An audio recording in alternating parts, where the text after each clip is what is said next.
And then this plug here, we put that in there. That gives us negative earth, positive on our MIG gun.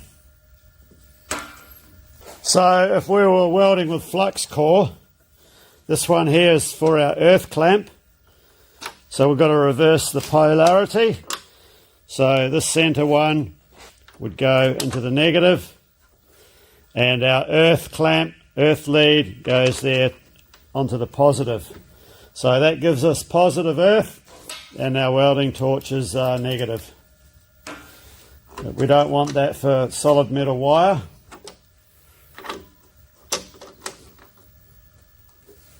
So we're going to convert back to negative earth. Okay, let's get the wire loaded into the machine. So just take off the quarter turn twist lock and the spacer, washer. Drop our wire in.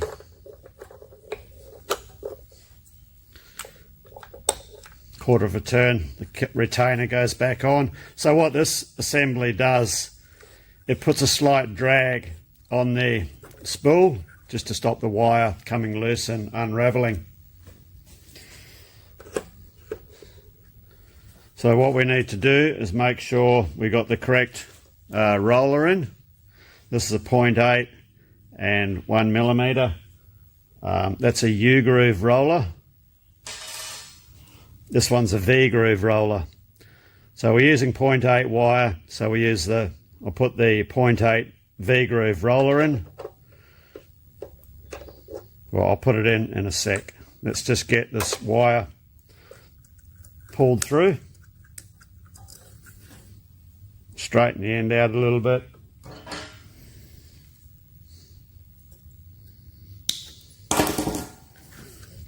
This is where you don't want to let go, because the wire will spring and uncoil and go all over the shop. So get it through the guide, and then we just enter it into the wire, into the liner of the MIG torch. Slip our roller on.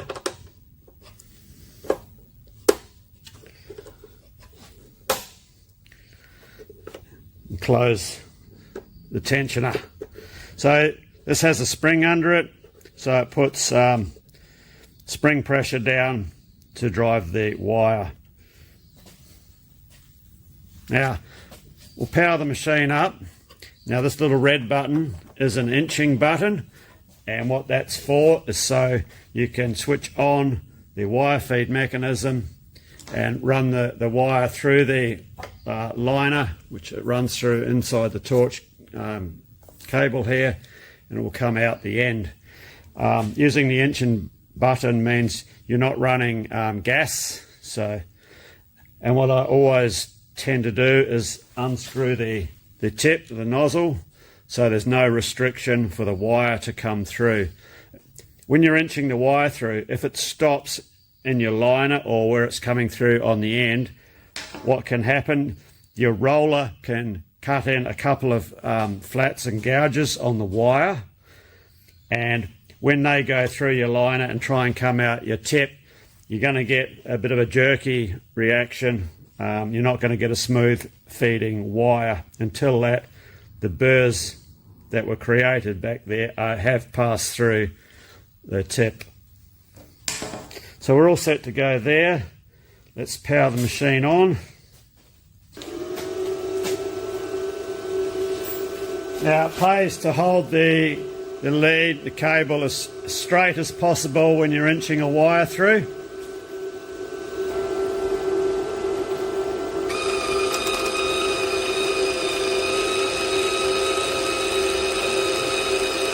And out the end it comes.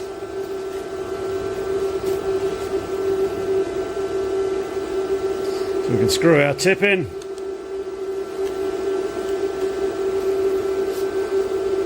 Just cut off the excess.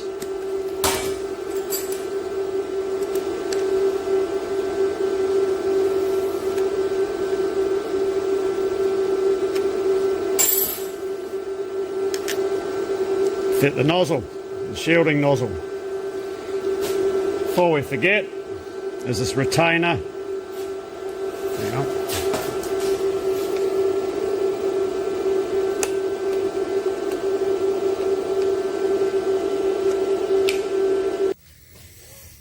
So this retainer goes on to keep the roller in place. Now, I left it off when we fed the wire through to give us a bit more room, but obviously it's not going to go. So let's just pull the wire back through.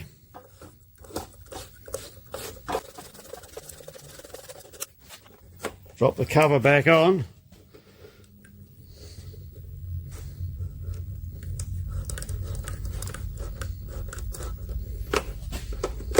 Okay, we're good to go again.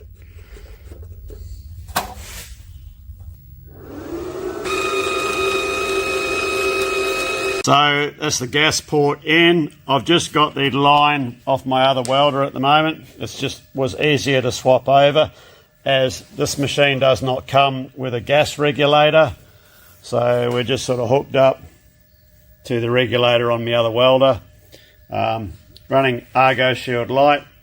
It's just a mix of argon, CO2 and oxygen. And yeah, not all welders come with a regulator. Even the Lincoln here, that never came with a regulator.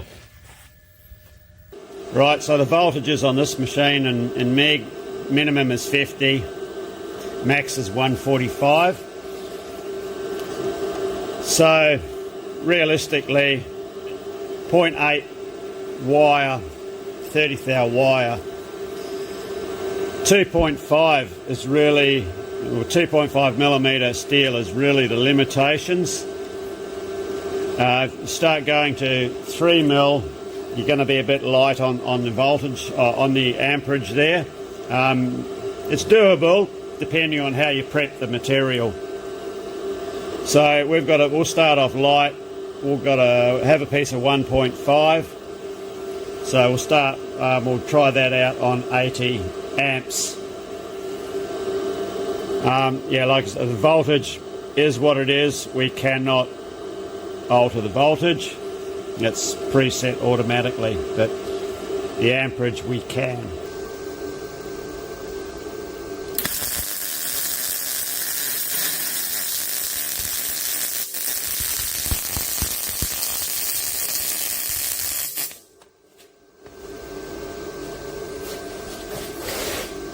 Okay, I don't like that at all.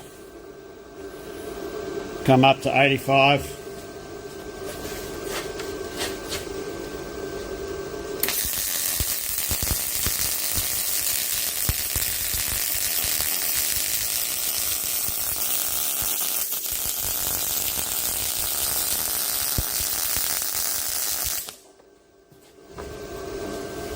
So that's where we come down to on 80, and we turned it up to 85. I did increase my travel speed slightly, but it's just a matter of playing around, trial and error, till you get your travel speed correct to your voltage. So anyway, I did that fine. So I'll do a corner fillet weld along here. We'll keep it on 85 amps.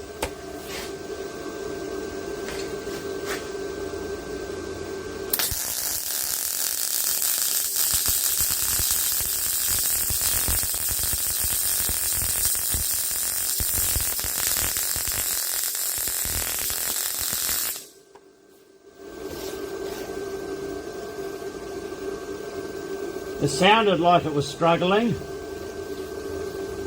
but it looks okay, so we'll continue.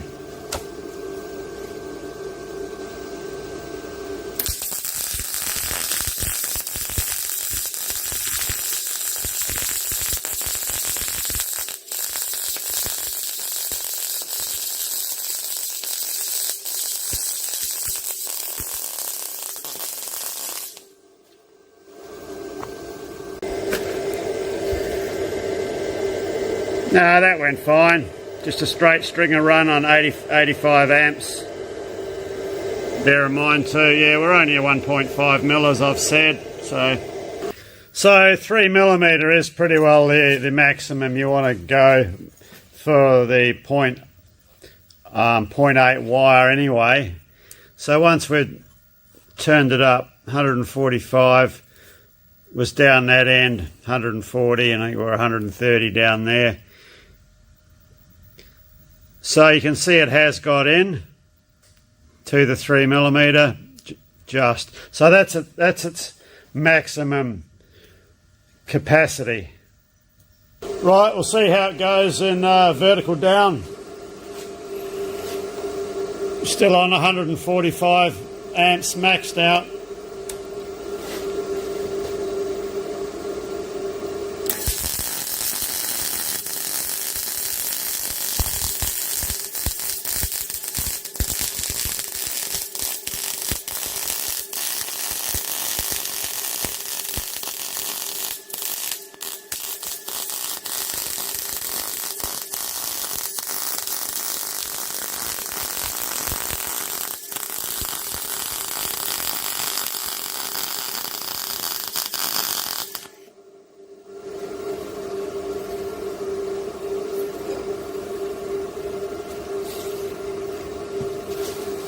They were struggling with that, you can hear it. Let's take a close-up.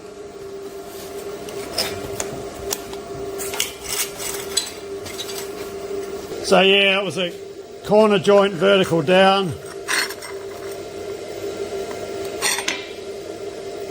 And we've got nothing coming through on the other side. So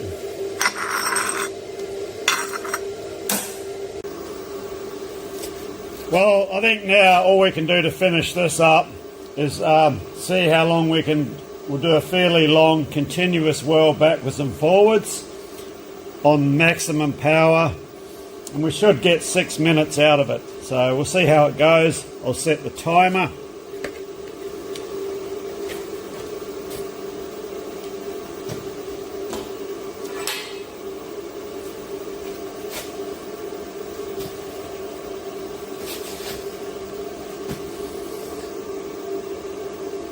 Press start and go for it.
I'll pull up there. That's 8 minutes.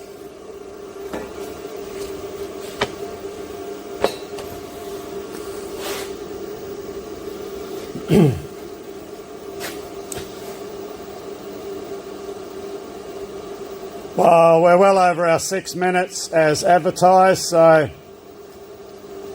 all good.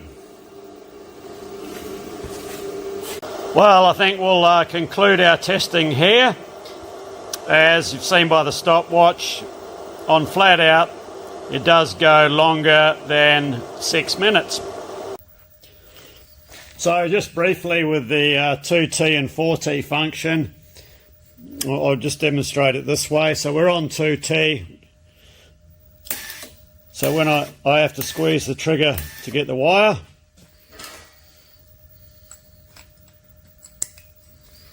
So I'll switch on to 4T.